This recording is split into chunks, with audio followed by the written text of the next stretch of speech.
नमस्कार साथियों, स्वागत है आपका ऑनलाइन स्टडी ग्रुप में। आगामी यूपीपीसीएस प्रारंभिक परीक्षा 2023 के लिए चलाई जा रही स्पेशल श्रृंखला के अंतर्गत आज की क्लास में करंट अफेयर्स के साथ साथ सामान्य अध्ययन के भी प्रश्न को कवर किया जाएगा। तो चलिए प्रारंभ करते हैं। आज का पहला प्रश्न है, राइट टू हेल्थ लागू करने वाला देश का पहला राज्य कौन सा बन गया है? तो याद रखिएगा, राजस्थान देश का पहला राज्य है जिसने अपने यहाँ पर राइट टू हेल्थ लागू किया है। अगला प्रश्न पूछा जा रहा है कि राष्ट्रीय समुद्री दिवस कब मनाया गया? तो याद रखिएगा 5 अप्रैल को राष्ट्रीय समुद्री दिवस मनाया गया। अगर आपसे यह पूछा जाए कि पहली बार राष्ट्रीय समुद्री दिवस कब मनाया गया, तो याद रखिएगा 5 अप्रैल 1964 को पहली बार राष्ट्रीय समुद्री दिवस मनाया गया। और इस वर्ष जो राष्ट्रीय समुद्री दिवस मनाया गया है, ये कौन सा संस्करण था? तो ये 60वां संस्करण था। क्लियर है? अगला प्रश्न पूछा जा रहा है कि नागरी दुबराज चावल को जीआई टैग मिला है, ये किस राज्य से संबंधित है? तो याद रखिएगा, ये छत्तीसगढ़ राज्य से संबंधित है। क्या नाम है चावल की किस्म का? नागरी दुबराज चावल। अगला प्रश्न पूछा जा रहा है कि पोलैंड का एक शीर्ष पुरस्कार है जिसका नाम है सफेद ईगल ऑर्डर। ये जो पोलैंड का शीर्ष पुरस्कार सफेद ईगल ऑर्डर है, ये किसे दिया गया है? तो याद रखिएगा, यूक्रेन के राष्ट्रपति जेलेंस्की को सफेद ईगल ऑर्डर मिला है, जो कि पोलैंड का शीर्ष पुरस्कार है। क्लियर है? अगला प्रश्न देखिए, पूछा जा रहा है कि फीफा अंडर 17 विश्व कप 2023 की मेजबानी से किसे हटा दिया गया है? तो याद रखिएगा, पेरू को फीफा अंडर 17 विश्व कप 2023 की मेजबानी से हटा दिया गया है। किसको? पेरू को। अगला प्रश्न पूछा जा रहा है कि ब्रिटेन के रॉयल एयरफोर्स के वारंट अधिकारी के रूप में किसे नियुक्त किया गया है? तो याद रखिएगा, सभी सुब्रमण्यम को ब्रिटेन के रॉयल एयरफोर्स के वारंट अधिकारी के रूप में नियुक्त किया गया है। अगला प्रश्न देखिए, पूछा जा रहा है कि अभी हाल ही में एक अनुमान आया है वित्तीय वर्ष 23-24 के लिए, जिसमें भारत की आर्थिक वृद्धि दर 6.4% अनुमानित की गई है। ये किसका अनुमान है? तो याद रखिएगा, ये एडीबी का अनुमान है। एडीबी का मतलब एशियाई डेवलपमेंट बैंक का। तो याद रखेंगे 2023-24 के लिए उन्होंने भारत की जो आर्थिक वृद्धि दर है उसको घटाकर 6.4% दिखाया है, और 2024-25 के लिए भारत की जो आर्थिक वृद्धि दर है उसको 6.7% अनुमानित दिखाया है। क्लियर?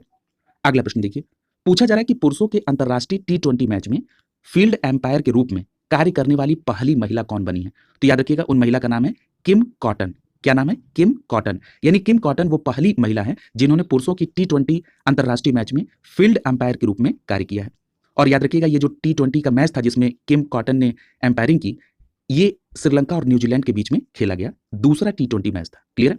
अगला देखिए, अगला प्रश्न आपसे पूछा जा रहा है कि Honda motorcycle and scooter India के नए एमडी और सीईओ बने हैं, उनका नाम क्या है? तो याद रखिएगा, उनका नाम है सुत्सुमु ओटानी। क्या नाम है? सुत्सुमु ओटानी। ये Honda motorcycle and scooter India के नए एमडी और सीईओ बने हैं। और ये जो सुत्सुमु ओटानी है, ये किसकी जगह लेंगे? तो ये जगह लेंगे अटसुशी ओगाता की। किसकी जगह लेंगे? अटसुशी ओगाता की। अगला प्रश्न पूछा जा रहा है कि सुजुकी मोटरसाइकिल इंडिया के एमडी के तौर पर किसे नियुक्त किया गया है? तो याद रखिएगा, केनिची उमेदा को। क्या नाम है? केनेची उमेदा। ये सुजुकी मोटरसाइकिल इंडिया के नए एमडी नियुक्त हुए हैं। और ये जो केनेची उमेदा है, ये किसकी जगह लेंगे? तो ये जगह लेंगे सतोशी उचिदा की। क्लियर है? अगला देखिए, अगला प्रश्न पूछा जा रहा है कि केंद्रीय आवास और शहरी कार्य मंत्रालय ने अधूरे रियल एस्टेट परियोजनाओं की समस्या को दूर करने के लिए किसकी अध्यक्षता में एक कमेटी का गठन किया है? तो याद रखिएगा, इस कमेटी की अध्यक्षता करेंगे अमिताभ कांत। बहुत इंपॉर्टेंट प्रश्न है। और ये जो कमेटी बनी है, ये 14 सदस्यीय कमेटी है। क्लियर है? तो याद रखिएगा, अमिताभ कांत कमेटी का संबंध किससे है? अधूरे रियल एस्टेट परियोजनाओं की समस्या को दूर करने के लिए अमिताभ कांत की अध्यक्षता में 14 सदस्यीय कमेटी का गठन किया। और किसके द्वारा किया गया? केंद्रीय आवास एवं शहरी कार्य मंत्रालय के द्वारा। अगला प्रश्न देखिए, अगले प्रश्न में आपसे पूछा जा रहा है कि राम जानकी यात्रा हेतु भारत गौरव डिलक्स टूरिस्ट ट्रेन का शुभारंभ किया गया है। ये जो भारत गौरव डिलक्स टूरिस्ट ट्रेन है, जो कि राम जानकी यात्रा के लिए जा रही है, ये किन के बीच में चल रही है? तो याद रखिएगा, भारत में अयोध्या और नेपाल में जनकपुर के बीच ये ट्रेन चलेगी। और ये जो टूर पैकेज है, इसमें नंदीग्राम, सीतामढ़ी, काशी, प्रयागराज की यात्राएं भी शामिल हैं। क्लियर है? अगला देखिए, अगला प्रश्न पूछा जा रहा है कि लखनऊ में आयोजित हुए ग्लोबल इन्वेस्टर समिट 2023 में उत्तर प्रदेश के किस जिले में सर्वाधिक निवेश प्रस्ताव आए हैं? तो याद रखिएगा, गौतम बुद्ध नगर को सर्वाधिक निवेश प्रस्ताव आए हैं ग्लोबल इन्वेस्टर समिट 2023 में। और यहां पर जो प्रस्ताव आए हैं, अगर उसके मूल्य की बात करें तो ये लगभग 7 ट्रिलियन से अधिक मूल्य के निवेश हैं। क्लियर है? गौतम बुद्ध नगर को। अगला देखिए, पूछा जा रहा है कि सिख समुदाय के लिए गुरु कृपा ट्रेन का प्रारंभ कहां से किया गया और कब किया गया? तो याद रखिएगा, सिख समुदाय के लिए जो गुरु कृपा ट्रेन है, इसका प्रारंभ लखनऊ से 5 अप्रैल 2023 से हुआ। और इन तीर्थयात्रियों को पंजाब, महाराष्ट्र, कर्नाटक, बिहार के गुरुद्वारे और 5 तख्तों तक ले जाया जाएगा। क्लियर है? किस योजना के तहत, किस ट्रेन के तहत? गुरु कृपा ट्रेन के तहत। अगला देखिए, अगला प्रश्न पूछा जा रहा है कि राष्ट्रीय आदि महोत्सव का आयोजन कहां पे किया गया? तो याद रखिएगा, राष्ट्रीय आदि महोत्सव 2023 का आयोजन दिल्ली के मेजर ध्यानचंद नेशनल स्टेडियम में किया गया, पहली बात। और ये जो राष्ट्रीय आदि महोत्सव का आयोजन है, इसमें उद्घाटन प्रधानमंत्री नरेंद्र मोदी ने 16 फरवरी 2023 को किया। याद रखिएगा, ये जो राष्ट्रीय आदि महोत्सव का आयोजन है, इसकी शुरुआत 2017 में की गई थी। और इसका आयोजक कौन है? तो जनजातीय कार्य मंत्रालय और भारतीय जनजातीय सहकारी विपणन विकास संघ, जिसको शॉर्ट फॉर्म में ट्राइफेड कहा जाता है, इसके द्वारा संयुक्त रूप से इसका आयोजन किया गया। क्लियर है? अगला प्रश्न देखिए, पूछा जा रहा है कि एरो इंडिया 2023 शो के 14वें संस्करण का आयोजन कहां किया गया? याद रखिएगा, ये जो एरो इंडिया 2023 के 14वें संस्करण का आयोजन है, वो बेंगलुरु में किया गया। क्लियर है? और याद रखिएगा, इस आयोजन में जो फोकस था वो make in India make for the world था। क्लियर है? अब make in India make for world का मतलब क्या है? यानी मेक इन इंडिया का मतलब जो अपने भारत में सामान निर्मित हुए हैं उस पर फोकस हो, और मेक फॉर द वर्ल्ड और कैसे विश्व को उसके साथ कोरिलेट किया जाए, इस पर मेन फोकस था एरो इंडिया 2023 शो के दौरान, जो कि 14वां संस्करण था और बेंगलुरु में आयोजित हुआ। और इसकी थीम क्या थी? तो इसकी थीम थी 1 अरब अवसरों के लिए रनवे। क्या थीम थी? 1 अरब अवसरों के लिए रनवे। अगला प्रश्न पूछा जा रहा है कि 2023 का मेडिसिन क्षेत्र में वुल्फ पुरस्कार किसे दिया गया है? तो याद रखिएगा, कनाडा के डैनियल ड्रैकर को 2023 का मेडिसिन के क्षेत्र में वुल्फ पुरस्कार मिला है। क्लियर है?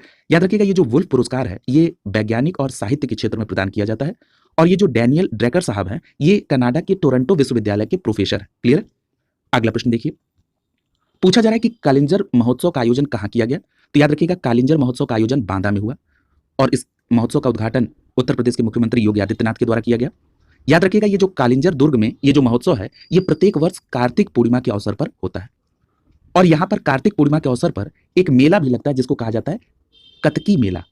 और ये जो कतकी मेला है, इस मेले की जो शुरुआत है, ये चंदेल शासक परिमर्दी देव के द्वारा शुरुआत की गई थी। और ये इनका शासनकाल कब से कब तक है? 1165 से 1202 के बीच में। तो यहाँ पर आपको 2-3 बातें याद रखनी है। एक तो कालिंजर महोत्सव बांदा में, कालिंजर दुर्ग में प्रत्येक वर्ष कार्तिक पूर्णिमा को कौन सा मेला लगता है? तो कतकी मेला। क्लियर है? तो ये भी पूछ सकता है कि कतकी मेला का संबंध कहां से है? तो कालिंजर दुर्ग बांदा से। और कब आयोजित होता है ये मेला? कार्तिक पूर्णिमा को। इसकी शुरुआत किस शासक ने की थी? चंदेल शासक ने। उस चंदेल शासक का नाम क्या है? परिमर्दी देव। अब अगला प्रश्न देखिए, पूछा जा रहा है कि यमुना एक्सप्रेस वे औद्योगिक विकास प्राधिकरण, जिसका शॉर्ट फॉर्म क्या है? YEIDA, इसके तहत कितने गांवों को शामिल किया गया? तो याद रखिएगा, 55 नए गांवों को शामिल किया गया है और ये 55 नए गांव बुलंदशहर के। क्लियर है? तो याद रखेंगे, यमुना एक्सप्रेसवे औद्योगिक विकास प्राधिकरण के तहत 55 नए गांवों को शामिल किया गया है और ये 55 नए गांव बुलंदशहर के हैं। अगला प्रश्न पूछा जा रहा है कि उत्तर प्रदेश में डिजी वैन किस उद्देश्य से चलाई गई? तो याद रखिएगा, उत्तर प्रदेश सरकार ने डिजिटल इंडिया के प्रचार प्रसार हेतु डिजी वैन की शुरुआत की है। क्लियर है? अगला प्रश्न देखिए, पूछा जा रहा है कि Satluj hydro power distribution corporation limited और उत्तर प्रदेश सरकार के द्वारा मिलकर एक सौर संयंत्र का स्थापना की जा रही है, ये कहां पर की जा रही है? तो याद रखिएगा, कानपुर में Satluj hydro power distribution corporation limited और उत्तर प्रदेश सरकार मिलकर एक सौर संयंत्र की स्थापना कर रही है, जिसकी क्षमता 700 मेगावाट होगी। और कहां पर स्टैब्लिश हो रहा है? कानपुर में। इंपॉर्टेंट प्रश्न है, ध्यान दीजिएगा। अगला प्रश्न पूछा जा रहा है कि इलाहाबाद उच्च न्यायालय के नए मुख्य न्यायाधीश कौन हुए? तो याद रखिएगा, प्रिंतिकर दिवाकर, ये इलाहाबाद उच्च न्यायालय के नए मुख्य न्यायाधीश चुने गए। क्या नाम है इनका? प्रिंतिकर दिवाकर। अगला प्रश्न देखिए, अगले प्रश्न में पूछा जा रहा है कि उत्तर प्रदेश की कौन सी झील, डल झील जो कि कश्मीर में है, उसकी तर्ज पर विकसित की जाएगी? तो याद रखिएगा, उस झील का नाम है लवयान कला झील। क्या नाम है? लवयान कला झील। और ये जो लवयान कला झील है, ये कहां पर है? तो याद रखिएगा, ये प्रयागराज में है। क्लियर है? यानी लवयान कला झील जो कि प्रयागराज के निकट है, इसे कश्मीर की डल झील के तर्ज पर विकसित किया जाएगा। क्लियर है? अब यहां पर एक बात और याद रखिएगा कि ये चर्चा कहां पर आई, कहां पर इसका उल्लेख हुआ था? तो याद रखिएगा, उत्तर प्रदेश में ग्लोबल इन्वेस्टर समिट 2023 हुआ था लखनऊ में। इसी ग्लोबल इन्वेस्टर समिट में एक नाम है जिनका नाम है क्या? तन्मय किशोर अग्रवाल, एक निवेशक हैं ये। तन्मय किशोर अग्रवाल ने कहा कि वो 75 करोड़ के निवेश के साथ इस झील को विकसित करेंगे। किस झील को? लवयान कला झील को। और ये लवयान कला झील किसके तर्ज पर डेवलप होगी? डल झील कश्मीर के तर्ज पर, और ये प्रयागराज के निकट है। ये बहुत इंपॉर्टेंट है, क्योंकि उत्तर प्रदेश लोक सेवा आयोग भी प्रयागराज में है और प्रयागराज से संबंधित ये फैक्ट है, इसलिए इसके पूछे जाने की संभावना ज्यादा है। तो इसको भी आप ध्यान में रखेंगे। अगला प्रश्न देखिए, पूछा जा रहा है कि Uttar Pradesh global investor summit 2023 में उत्तर प्रदेश की रक्षा और एयरोस्पेस क्षेत्र में निवेश करने की घोषणा किस देश ने की है? तो याद रखिएगा, यूके ने इस बात की घोषणा की है Uttar Pradesh global investor summit 2023 में कि वो उत्तर प्रदेश में रक्षा और एयरोस्पेस के क्षेत्र में निवेश करेगा।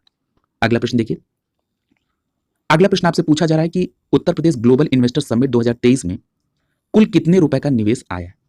तो याद रखिएगा, इसमें 35.5 लाख करोड़ रुपए का निवेश आया है Uttar Pradesh global investor summit 2023 में। अगला प्रश्न आपसे पूछा जा रहा है न्यूजीलैंड के संदर्भ में। सबसे पहली बात तो ये ध्यान रखिएगा, कई बार आपको इन देशों के खोजकर्ताओं के नाम पूछ लिए जाते हैं। तो याद रखिएगा, न्यूजीलैंड की खोज किसने की थी? आबेल तस्मान ने। दूसरी बात कि आबेल तस्मान की न्यूजीलैंड की खोज के बाद 1769 में यानी 1769 में कैप्टन जेम्स कुक ने यहां की यात्रा की। क्लियर है? अगर हम इसकी स्थिति की बात करें तो न्यूजीलैंड दक्षिण प्रशांत महासागर में स्थित देश है और न्यूजीलैंड को दक्षिण का ब्रिटेन भी कहा जाता है। क्लियर है? यहाँ की सर्वोच्च चोटी कौन सी है? Mount cook. और याद रखिएगा, यहाँ की राजधानी क्या है? वेलिंगटन। क्लियर? यानी न्यूजीलैंड की राजधानी कहां पर है? वेलिंगटन है। क्लियर? अब यहां पर याद रखिएगा कि न्यूजीलैंड में कुछ द्वीप हैं और उनसे संबंधित कुछ जल संधियां हैं। जैसे एक जल संधि है कुक जल संधि। तो याद रखिएगा, जब भी कोई जल संधि होगी तो वो स्थल भाग को अलग करेगी और जलीय भाग को आपस में जोड़ेगी। तो ये जो कुक जल संधि है, ये उत्तरी द्वीप और दक्षिणी द्वीप को अलग करती है। इसी प्रकार से एक जल संधि जिसका नाम है फोवियाक्स जल संधि। ये जो फोवियाक्स जल संधि है, ये स्टेवर्ट द्वीप को दक्षिणी द्वीप से अलग करती है। क्लियर है?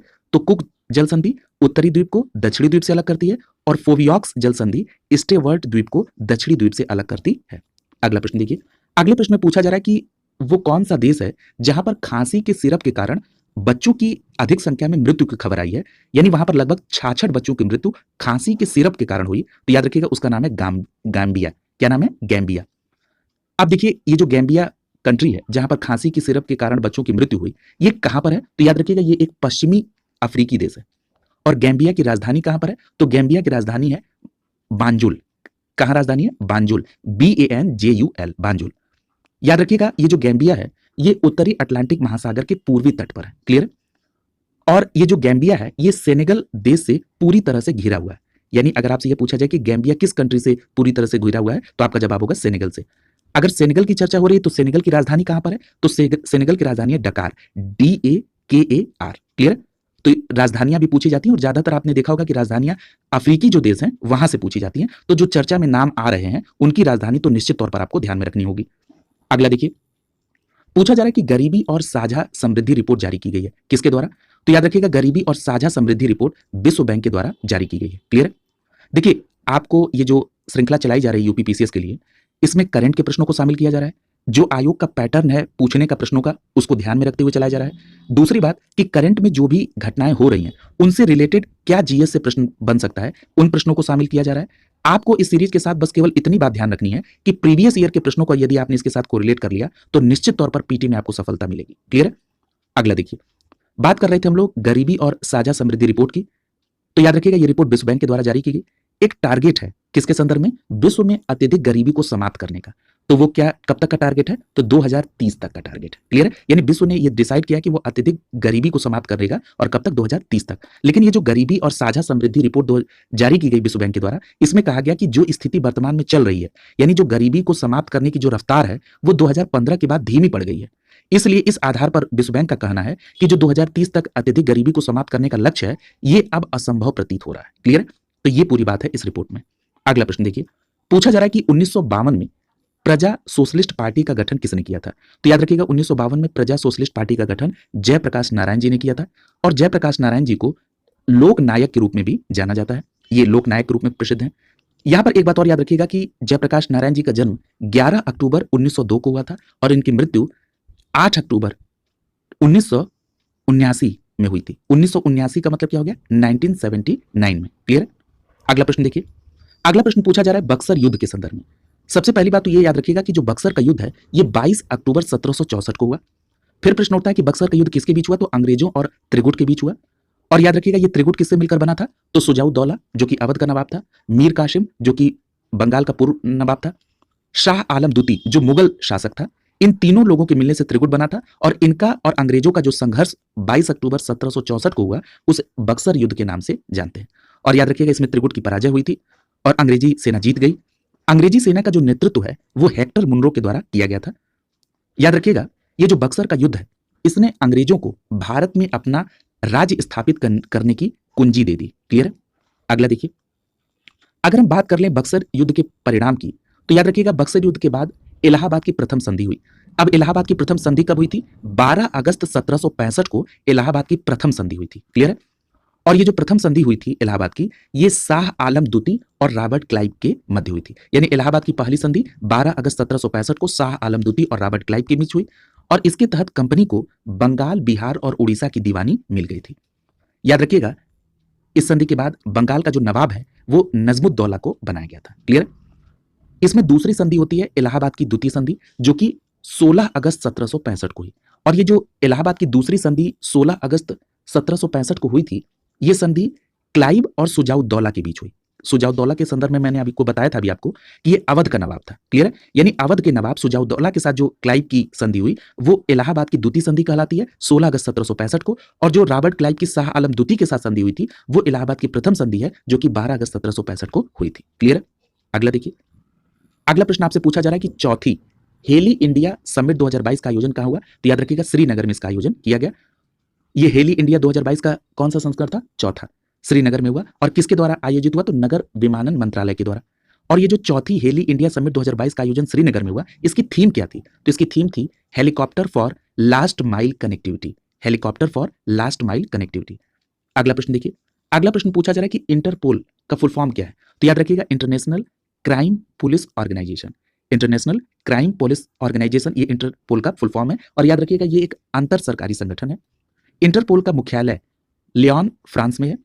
और अगर बात कर ली जाए इंटरपोल के सदस्य देशों की, तो इंटरपोल के सदस्य देशों की संख्या 195 है। क्लियर है? और इसका मुख्यालय पूछा जा चुका है आपसे, तो लियोन, फ्रांस में है। अगला प्रश्न देखिए, पूछा जा रहा है कि अंतरराष्ट्रीय कृषि विकास कोष, जिसका शॉर्ट फॉर्म है IFAD, इसकी स्थापना कब हुई थी? तो याद रखिएगा अंतरराष्ट्रीय कृषि विकास कोष IFAD की जो स्थापना है वो 1977 में हुई, संयुक्त राष्ट्र की विशेष एजेंसी के तौर पर।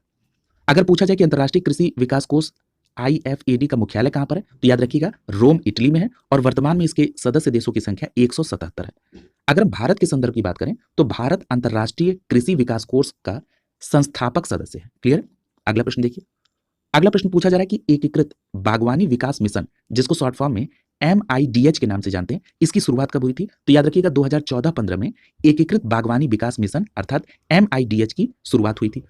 याद रखिएगा अगर आपसे यह पूछा जाए कि एकीकृत बागवानी विकास मिशन का नोडल मंत्रालय कौन है, तो याद रखिएगा कृषि एवं किसान कल्याण मंत्रालय। अब ये काम क्या करेगा एकीकृत बागवानी विकास मिशन? तो याद रखिएगा यह फल, सब्जी, मशरूम, मसालों, फूल, सुगंधित पौधे, नारियल, काजू, कोको, बांस आदि बागवानी क्षेत्र की फसलों के विकास के लिए कार्य करेगा। क्लियर है? तो इनको भी ध्यान में रखेंगे।